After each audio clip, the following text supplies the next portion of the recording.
Le roman épistolaire de Rousseau, La Nouvelle Héloïse, a été publié en 1761. Il transcrit les lettres de deux amants, Julie et son précepteur Saint-Preux. La lettre que nous allons étudier se situe à la deuxième partie.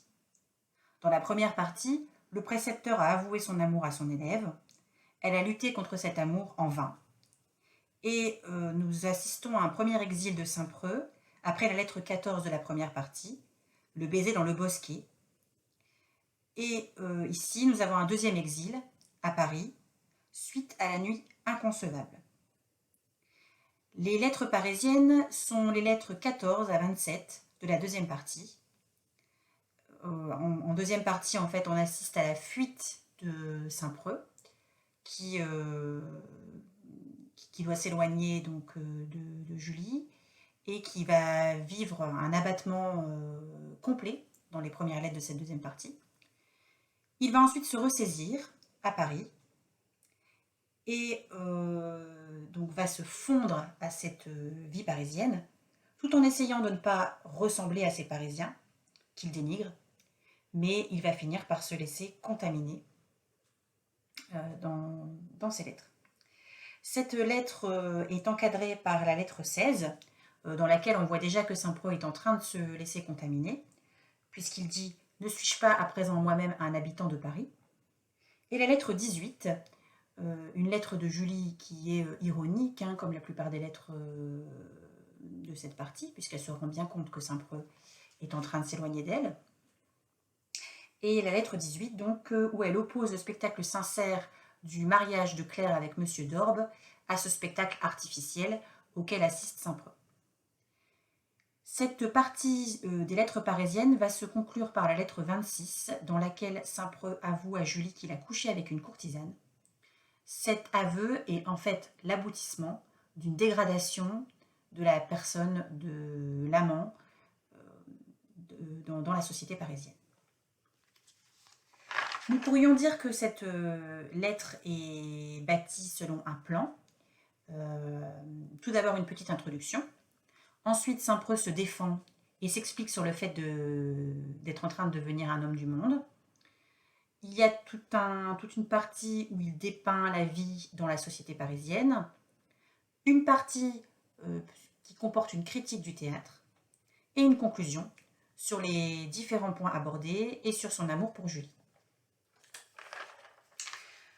Nous étudierons donc dans cette lettre la vision de Saint-Preux par rapport à la ville de Paris, en sachant qu'il s'agit d'un topos, puisque cela s'est déjà produit dans les lettres persanes de Montesquieu, par exemple, les lettres de Murat ou la vie de Marianne de Marivaux. Donc, cette critique de Paris est un topos, et nous allons voir comment Rousseau renouvelle ce topos à travers cette lettre.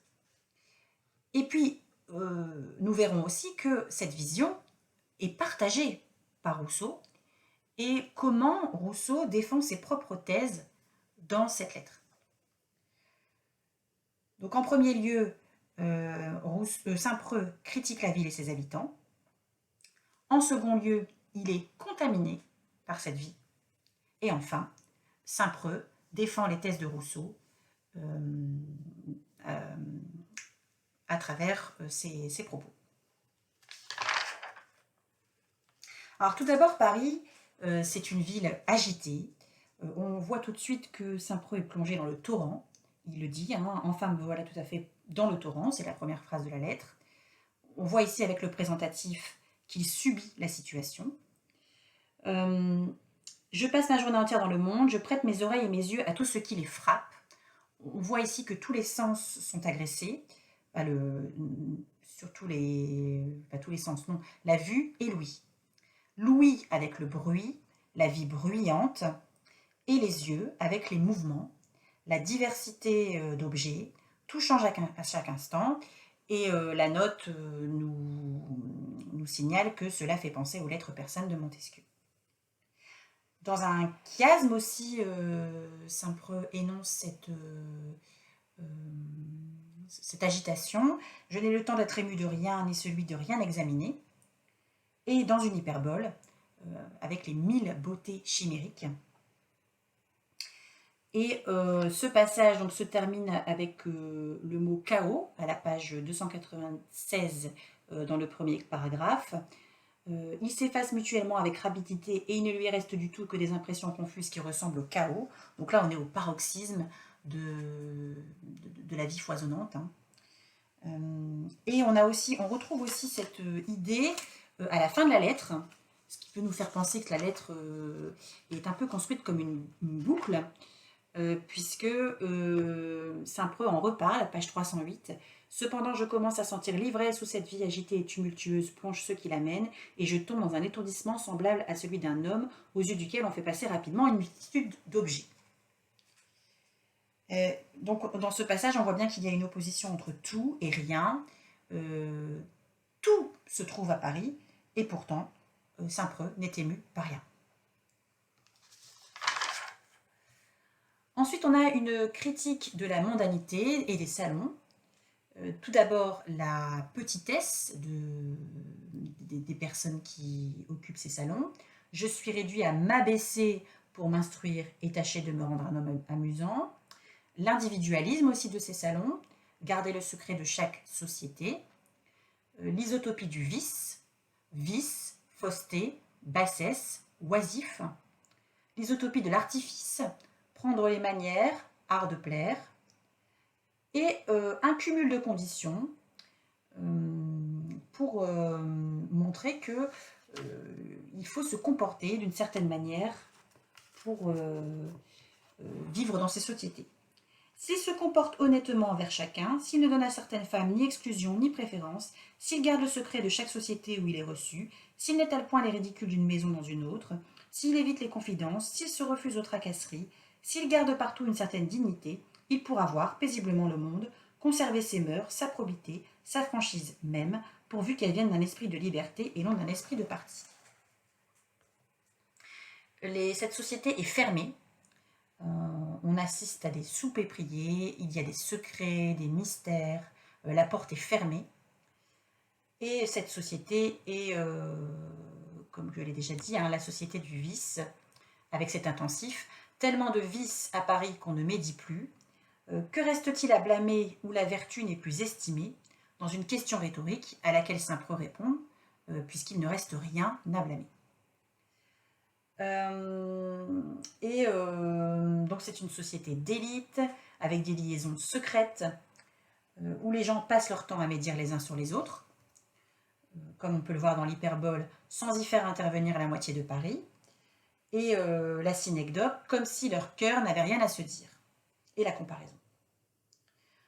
On y fait de mauvaises plaisanteries, et le plus sot n'est pas celui qui brille le moins, dans une antithèse et un paradoxe, qui montre toute la sottise aussi de ce milieu. Saint-Preux démonte cette société avec ironie. Tout ce qu'il y a de tendre et d'affectueux dans les liaisons de ce pays, bien évidemment, il pense l'inverse, puisqu'il vient de montrer qu'on passait son temps à médire dans ces sociétés. Et dans ces sociétés, on dépeint la chronique scandaleuse, les anecdotes de Paris, les événements secrets. Donc on est dans une société du libertinage où il n'y a plus aucune morale, bien et mal également plaisant et ridicule. On peint son caractère en peignant celui des autres, cela peut faire penser au caractère de la Bruyère. Et devant les laquais, on tient un certain langage entortillé. En fait, c'est juste un moyen de faire une satire encore plus obscure, encore plus amère. Et tout cela est d'une violence extrême, puisque le passage, donc page 298, un certain langage entortillé sous lequel, feignant de rendre la satire plus obscure, on la rend seulement plus amère. C'est là, en un mot, qu'on affile avec soin le poignard, sous prétexte de faire moins de mal, mais en effet pour l'enfoncer plus avant. Donc ici, on a la métaphore filée du poignard, qui montre toute la cruauté de cette société et qui préfigure déjà les liaisons dangereuses de la Clos qui seront publiées à la fin du siècle. On a aussi dans cette lettre une critique des spectacles. Alors, le fait d'avoir décrit juste avant le spectacle du monde permet en fait à Saint-Preux ensuite de décrire les spectacles du théâtre qui sont en fait sur le même plan. La scène qui, depuis Molière, est bien plus un lieu où se débitent de jolies conversations que la représentation de la vie civile, cela peut faire penser à Marivaux, bien évidemment. Ensuite, il nous fait un panorama du théâtre en France au XVIIIe siècle. Tout d'abord, la comédie dell'arte. Ensuite, l'opéra, avec les dieux, les diables et les sorciers. Et le théâtre français, dont la lecture nous faisait tant de plaisir. Et on voit ici qu'en fait, le théâtre français appartient au passé, hein, avec l'imparfait, dont la lecture nous faisait tant de plaisir. On va avoir une première critique de la tragédie, tout d'abord, qui ne décrit pas des sentiments actuels, mais des sentiments qui appartiennent au passé, avec l'adjectif ancienne, ancienne tragédie. Les seules tragédies qui sont tolérées, ce sont les tragédies grecques, qui dépeignent le malheur des Perses, le crime et la folie des rois dont ce peuple s'était délivré, et l'ancienne tyrannie de la maison d'Autriche du XVIe siècle. Donc en fait, ce théâtre est dépassé, il appartient au passé, et même les tragédies de Corneille ne sont plus tolérées, puisqu'on a une critique de Pompée et Sertorius aussi dans la lettre. On va ensuite avoir une critique de la comédie, qui donc est la comédie de Molière, celle qui critique les mœurs par le rire, Castigat ridendo mores. Alors, on peut sentir une certaine critique péjorative en fait de ce théâtre-là, avec la comparaison. Comme on note devant un miroir les taches de son visage, cette comparaison semble quand même critique.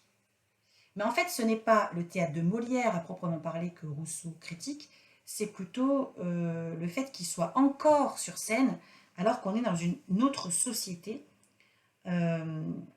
et qu'on n'y apprend rien sur le monde d'aujourd'hui. On voit bien, on n'y apprend rien, ça c'est dans le texte, avec le pronom indéfini, on n'y apprend rien des mœurs des Français. Donc il faut moderniser tout ça, et en ce sens, Saint-Preux est plutôt du côté de Diderot, hein, et Rousseau, hein, puisque c'est Rousseau qui parle aussi à travers Saint-Preux, puisqu'il souhaite un élargissement social des conditions représentées. Et on voit bien qu'en fait, les personnes qui sont sur scène, ce sont les mondains eux-mêmes. Et on a le discours des mondains à travers le discours de la lettre. C'est ce que nous dit la note 3, page 304. La ponctuation est celle des manuscrits. De l'autre monde est le complément nominal de bourgeois, homme, peuple et gens, antithèse de l'univers mondain dont on entend ici, en discours indirect libre, la voix méprisante. Rousseau joue sur une expression lexicalisée pour souligner l'écart entre les situations et les fortunes à Paris. On dit d'un homme dont les mœurs, dont les façons de vivre paraissent opposées à celles de la société commune des autres hommes, que c'est un homme de l'autre monde. Donc en fait, quand les mondains parlent des bourgeois, donc ça c'est le passage... les spectateurs eux-mêmes sont devenus si délicats qu'ils craindraient de se compromettre à la comédie comme en visite et ne daigneraient pas aller voir en représentation des gens de moindre condition qu'eux. Ils sont comme les seuls habitants de la terre, tout le reste n'est rien à leurs yeux. Avoir un carrosse, un Suisse, un maître d'hôtel, c'est être comme tout le monde. Pour être comme tout le monde, il faut être comme très peu de gens. Ceux qui vont à pied ne sont pas du monde, ce sont des bourgeois, des hommes du peuple, des gens de l'autre monde. Donc les mondains sont à la fois sur scène, ils sont aussi sur les bancs, hein, page 305, donc à la fois dans le public et sur scène.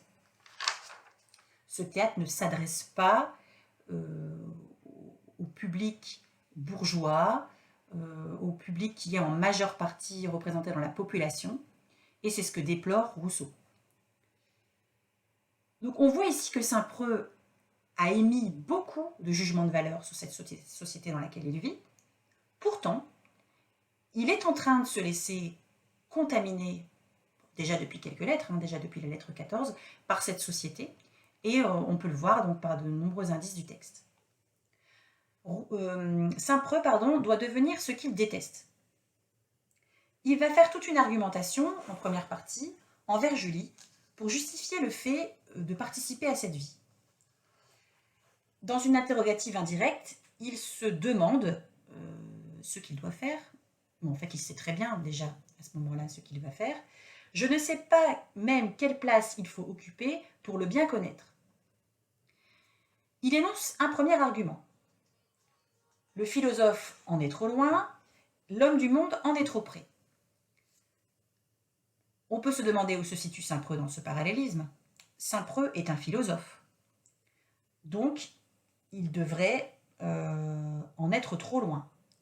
L'un voit trop pour pouvoir réfléchir, l'autre trop peu pour juger du tableau total. Ici, dans une antithèse,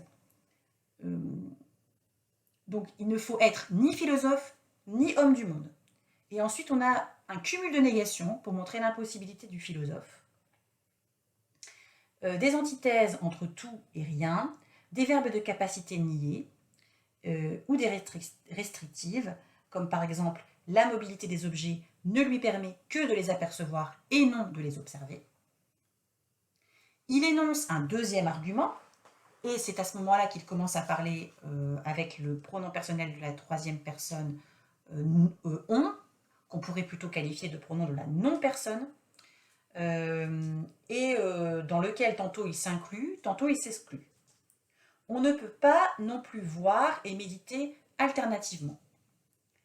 On a du conditionnel et une périphrase pour se désigner un homme qui voudrait, pourtant c'est bien de lui qu'il parle, et il généralise sa position.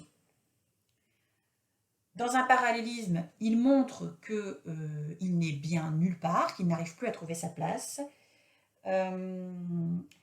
toujours agité dans sa retraite, toujours étranger dans le monde, et une négation donc avec le nulle part. Une restrictive, il n'y aurait d'autre moyen que, mais cela est presque impossible, car la raison n'est pas un meuble. Donc cet argument se termine dans une métaphore, et il utilise aussi du futur. Il passe du conditionnel au futur pour montrer que de toute façon cela est irréalisable. Ne pensera jamais de sa vie. Le troisième argument, je trouve aussi que c'est une folie de n'être que spectateur, toujours dans une restrictive. Un simple spectateur, avec l'adjectif simple qui montre bien qu'on ne peut pas être un simple spectateur. Encore un échec, avec toujours le pronom indéfini rien, deux adjectifs privatifs inutiles et importuns et leur complément circonstanciel dans les affaires, dans les plaisirs. Une négation, il n'est admis nulle part, et toujours cette notion de ne pas trouver sa place. Il parle en maxime, là, on est avec le pronom personnel on et le présent de vérité générale. On ne voit agir les autres qu'autant qu'on agit soi-même. Et il met sur le même plan amour et monde. Quand il dit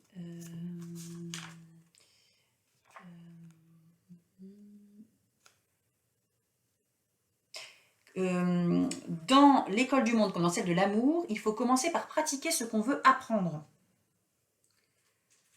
Ici, c'est inquiétant, puisqu'il est en train de parler comme un libertin. Un libertin qui serait dans l'apprentissage de la vie dans le monde, tout comme il serait dans l'apprentissage des manœuvres de séduction, de l'amour. Donc cette lettre, on peut le comprendre, a choqué Julie, et elle le commente d'ailleurs par la suite. On peut voir également que Saint-Preux est de mauvaise foi. Il se dépeint comme un étranger, en utilisant les termes nouveau débarqué, étranger dans le monde, étranger, isolé, sans affaires, sans liaison, sans plaisir. Quel parti prendrais-je donc, moi, étranger, qui ne puis avoir aucune affaire en ce pays, et que la différence de religion empêcherait seule d'y pouvoir aspirer à rien? Ici, Saint-Preux utilise le pathos pour essayer de convaincre Julie qu'il n'a pas d'autre choix. Tout d'abord, il est protestant, et les protestants ne pouvaient occuper aucun emploi depuis la révocation de l'édit de Nantes.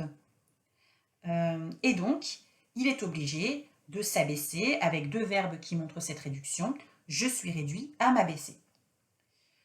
Il est dans l'impossibilité, avec des verbes de capacité niés, et tout cela l'oblige à devenir un homme amusant. Ne pouvant jamais être un homme utile, tâchez de me rendre un homme amusant. Julie devrait donc se méfier, puisqu'elle sait que Saint-Preux est un homme amusant. Il sait se faire apprécier dans les bonnes compagnies, comme il l'a déjà prouvé à Étanges. Elle le disait d'ailleurs dans la première partie, elle le trouvait un vil séducteur. Et on a cette scène où il est avec Madame Bellon dans une soirée et où il discute avec Madame Bellon tout en regardant Julie, qui est jalouse. Il est déjà dans des manœuvres ici de séduction d'un amant aguerri. Donc quand il est en train de dire qu'il doit s'exercer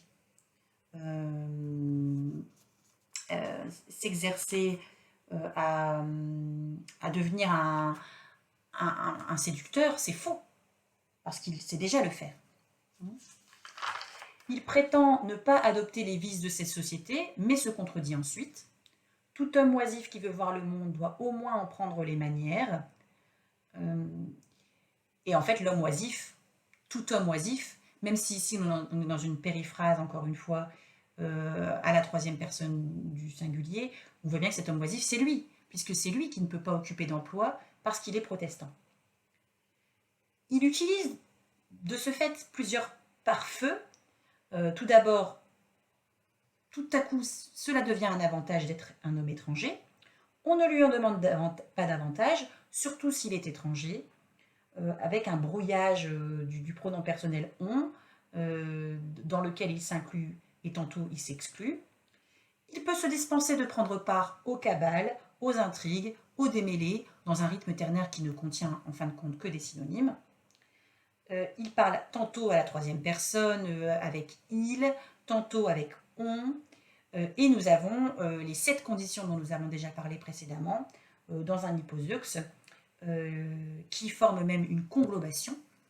La conglobation qui était très utilisée par les moralistes comme La Bruyère ou La Rochefoucauld. Et nous voyons ici que Rousseau, dans une note, on nous dit que Rousseau s'inspire de La Rochefoucauld pour critiquer la vision négative de l'homme qui est dépeinte elle-même dans les maximes de La Rochefoucauld. Et la conclusion de cette conglobation, qui est totalement de mauvaise foi, il pourra voir paisiblement le monde. Adverbe paisiblement, qui revient d'ailleurs quelques lignes plus loin, quand il décrit le repas mondain, pour observer les femmes, oh non, c'est les propos satiriques, les propos satiriques qu'on écoute paisiblement. Comment peut-on être paisible alors qu'on a autant de raisons de se surveiller en permanence? Il n'est donc pas franc, puisqu'il doit garder les secrets des uns et des autres, et par honnêtement, par l'adverbe honnêtement, il ne faut pas sous-entendre la franchise, mais le fait de manier agréablement le discours. Comme cela est repris à la fin de la lettre par Rousseau, qui le justifie. Honnêtement, en fait, c'est le fait d'avoir des propos agréables. On peut aussi sous-entendre cet adverbe de toute façon avec ce sens-là. Donc, c'est risible quand Saint-Preux dit qu'il va conserver ses mœurs, sa probité, sa franchise, et de plus un esprit de liberté, alors qu'il n'est pas libre, avec les 7 conditions qu'il vient d'énumérer, les secrets qu'il faut cacher. Et cela est risible aussi quand il dit qu'il a choisi pour guide quelques gens éclairés que lui aurait suggéré Milord Édouard. Alors en fait, il n'a pas choisi les bons, visiblement, et cela se confirmera par la suite, puisque ce sont eux qui le mèneront chez les prostituées dans la lettre 26. Il en vient à fréquenter des sociétés moins nombreuses, plus choisies, dans des soupers priés. Il avait juste avant très mal jugé les dîners réglés, dont on ne voit pas trop vraiment la différence, hein, en disant qu'on y invite les désœuvrés de Paris, que chacun paye son dîner en esprit ou en flatterie, alors que c'est exactement ce qu'il fait.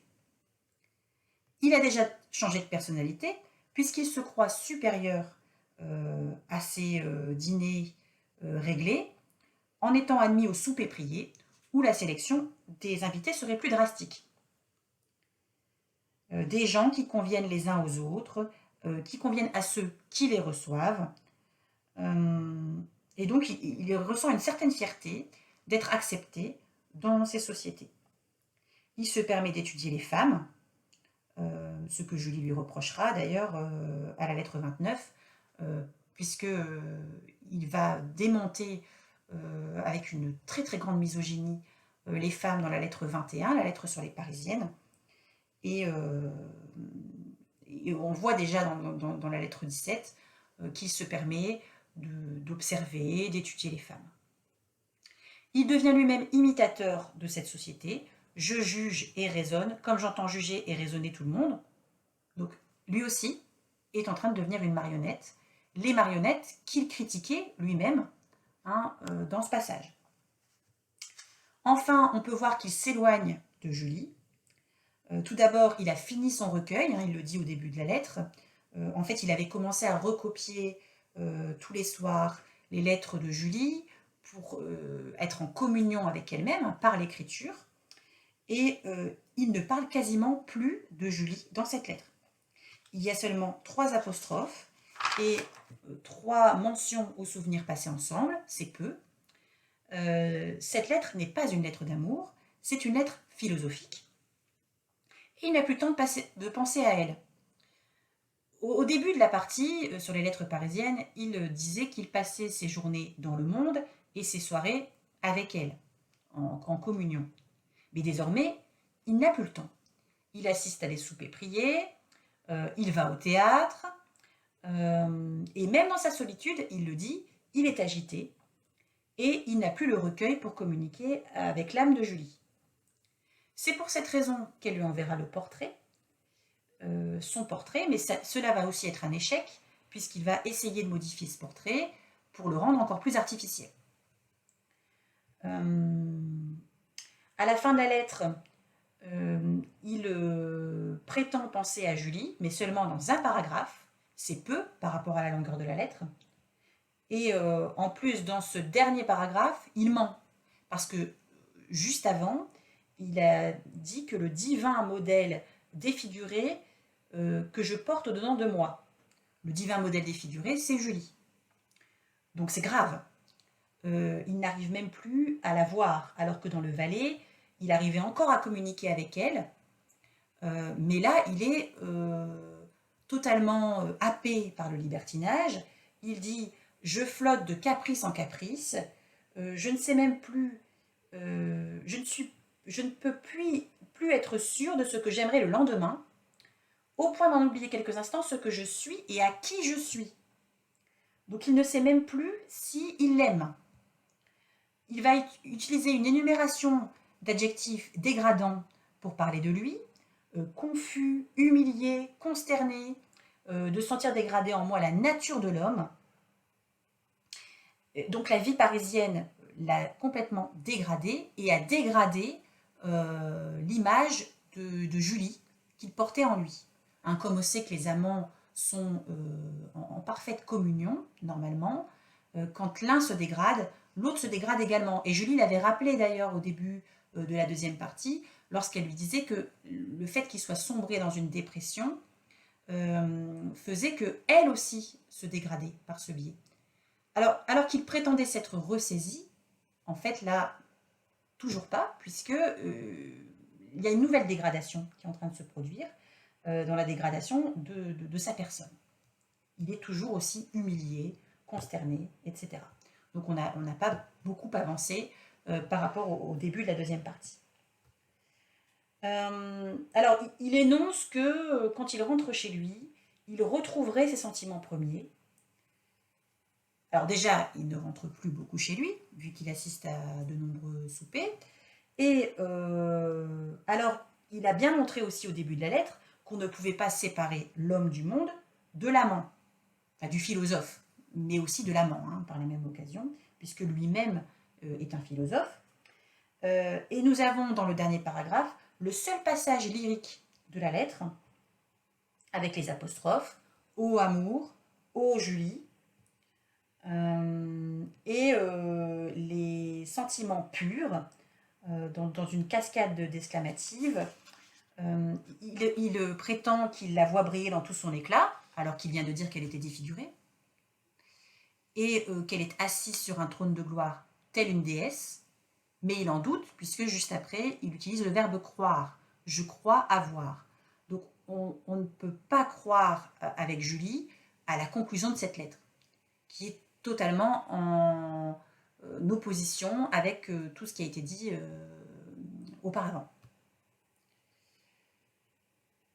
Donc, on voit bien que Saint-Preux est contaminé lui-même petit à petit par cette vie, et cela permet à Rousseau de mettre en pratique ses propres idées sur la vie parisienne qui contamine tous les habitants, l'artifice qui contamine les habitants, et le fait que, bien évidemment, il faut revenir à la transparence, à la pureté, et en cela, c'est bien toute la philosophie de Rousseau qui est en dessous de ses propos. Alors tout d'abord, la critique donc de Paris, cette ville où la propriété individuelle se fait le plus ressentir. Nous l'avons vu en deuxième partie, lorsque Saint-Preux montre l'individualisme de ces sociétés et ces soupers priés, où 6 personnes sont présentes, mais où l'on ne parle pas de soi et où l'on ne montre pas ses vrais sentiments. Cette ville est la ville de l'ivresse, de l'étourdissement, comme nous l'avons vu également. Le seul sentiment dont on parle n'est pas l'amour, n'est pas l'épanchement affectueux dans le sein de l'amour ou de l'amitié, pour citer le texte, mais le sentiment mis en grande maxime générale. Et quintessentiel par tout ce que la métaphysique a de plus subtil. Alors, quintessentiel, c'est aussi un autre terme péjoratif, la note le précise, pour montrer que plus rien n'est honnête, n'est franc, justement, dans ces sociétés. C'est l'inverse de ce que Rousseau va démontrer dans la seconde grande partie du roman, avec Clarent et la matinée à l'anglaise. La matinée à l'anglaise, qui est la matinée de la transparence des cœurs, dans laquelle sont réunies toutes les personnes les plus justement franches, elles n'ont même pas besoin de se parler pour se comprendre. Il s'agit de Julie, de Monsieur de Volmar, de Saint-Preux, de Claire, et donc c'est bien opposé à ces soirées où en fait on parle, mais on ne se comprend pas, et cette société de Clarent où on n'a même plus besoin de se parler pour se comprendre. Ces idées sur la ville de Paris, qui est dégradante, rejoint bien les idées du discours sur l'inégalité de Rousseau, et aussi Clarent, qui va être la société qui va être en opposition avec cette société parisienne, qui est la société idéale du contrat social. Enfin, avec de nombreuses nuances, mais comme je ne dois pas traiter de Clarent, bien évidemment, Clarent n'est pas une utopie. Ce n'est pas ce que je cherche à dire. Rousseau, de plus, a également quitté Paris. Pour lui, il n'est pas compatible d'être philosophe, de penser, de réfléchir, et ça, il le dit dans cette lettre, et le fait d'être un philosophe mondain.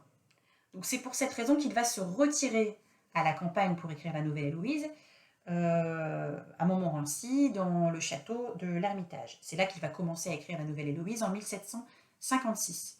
Donc lui-même se rend bien compte qu'on ne peut pas vivre dans cette vie totalement agitée et tumultueuse et en même temps l'observer. ou l'observer, ou être en tout cas un penseur. C'est ce qu'il reproche à des philosophes comme Diderot, par exemple, qui, eux, restent dans le monde et cherchent à penser en même temps. Pour lui, ce n'est pas possible. Enfin, nous avons aussi ici un écho, voire même presque une reproduction, de la lettre à d'Alembert sur les spectacles. Rousseau est opposé au théâtre, comme nous le savons. Pour lui, le théâtre est un lieu fermé où l'enfermement est propice à l'aliénation du spectateur. Et il oppose tout cela à la fête des vendanges, toujours dans la partie sur Clarens, où là on a un spectacle extérieur, où tout le monde est sur le même pied d'égalité, où on n'a pas un spectacle qui serait seulement réservé aux nobles, et comme on a pu voir par rapport au théâtre. Donc en voyant les mauvaises actions du peuple sur scène, et les mauvaises actions des grands aussi, le public est contaminé par ces mauvaises mœurs du théâtre, et c'est comme cela qu'il deviendrait mauvais. Voilà, ça c'est l'idée de Rousseau. Donc c'est pour ça qu'il s'oppose au fait d'installer des théâtres dans toutes les villes, notamment à Genève. C'est pour ça qu'il écrit la lettre à d'Alembert sur les spectacles. Alors, Saint-Preux est lui-même contaminé par Paris. Donc Saint-Preux est comme le public dans les théâtres, il est contaminé par ce qu'il voit. Alors que la nouvelle Héloïse veut enseigner la vertu au lecteur en montrant l'exemple de Julie et Saint-Preux qui deviennent des héros vertueux. Il faut pour cela vivre longtemps avec eux, c'est pour ça qu'on a ces 6 parties et ce roman qui est vraiment très long. Il faut vivre longtemps avec les héros pour pouvoir absorber leur vertu, et non pas le temps d'une représentation qui ne permet pas d'être en communion avec les héros sur scène. La barrière est trop grande. Rousseau est opposé à tous les auteurs de théâtre, on le voit bien dans la lettre, Corneille, Racine, Molière, Voltaire, tous sont jugés à un moment ou à un autre par Saint-Preux, qui se fait l'interprète de Rousseau. Le roman est meilleur que le théâtre en ce sens, puisqu'il nous dit dans la lettre, au théâtre on parle en on parle en maxime, on ne donne pas la vérité de la passion, alors que dans la nouvelle Héloïse, Rousseau justement dépeint la vérité de la passion. En conclusion, dans cette lettre, Saint-Preux se fait l'interprète de Rousseau dans ses thèses sur Paris et sur les spectacles, mais il est lui-même contaminé par cette vie qui l'attire et qui l'éloigne de Julie. Il va lui falloir un exil hors de ce grand monde et un exil autour du monde, puisqu'il va faire un tour du monde lors de son 3e exil, lorsque les lettres sont découvertes par la mère de Julie, pour enfin être digne d'intégrer la société de Clarens, la société de la transparence des cœurs. En vérité, cette société n'est pas si utopique que cela, puisque Julie a enfoui ses véritables sentiments en elle, ce qui lui provoque une véritable frustration. Et Saint-Preux continue à vivre avec l'image de son ancienne amante, désormais devenue Madame de Volmar.